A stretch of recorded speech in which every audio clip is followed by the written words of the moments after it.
Hi everyone, welcome back to a new blog. So দিনটা ছিল শুক্রবার আর আমি এখানে ঘুম থেকে উঠে ব্রাশ নিয়ে নিয়েছি।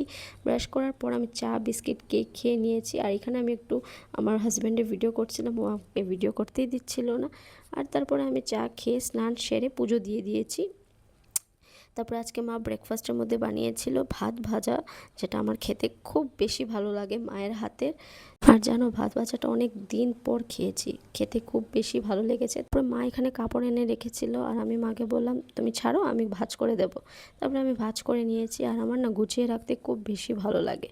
তারপরে আমি একটু রেডি হয়ে শিলচর চলে গিয়েছিলাম, আমার দিদার সাথে একটু বেরোয়ার ছিল, তো দিদাকে নিয়ে বেরিয়েছি। তারপরে ঘরে ফিরে এসে আমি লাঞ্চ করে নিয়েছি।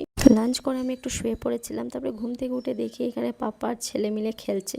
আর আমি ভাবলাম আমি একটু ক্যাপচার করে নিই। সো আমি এখানে একটু ক্যাপচার করে নিয়েছি। আর সন্ধ্যা হয়ে গেছিলো, সন্ধ্যা দিয়ে তারপরে চা বিস্কিট খেয়েছি। তারপরে খুব খিদে খিদে পেয়েছিল, তো মা এখানে ক্যাপসিকামের পকোড়া বানিয়েছে, সেটাই খেলাম। So yeah, that's it for today. See you in my next video. Bye by.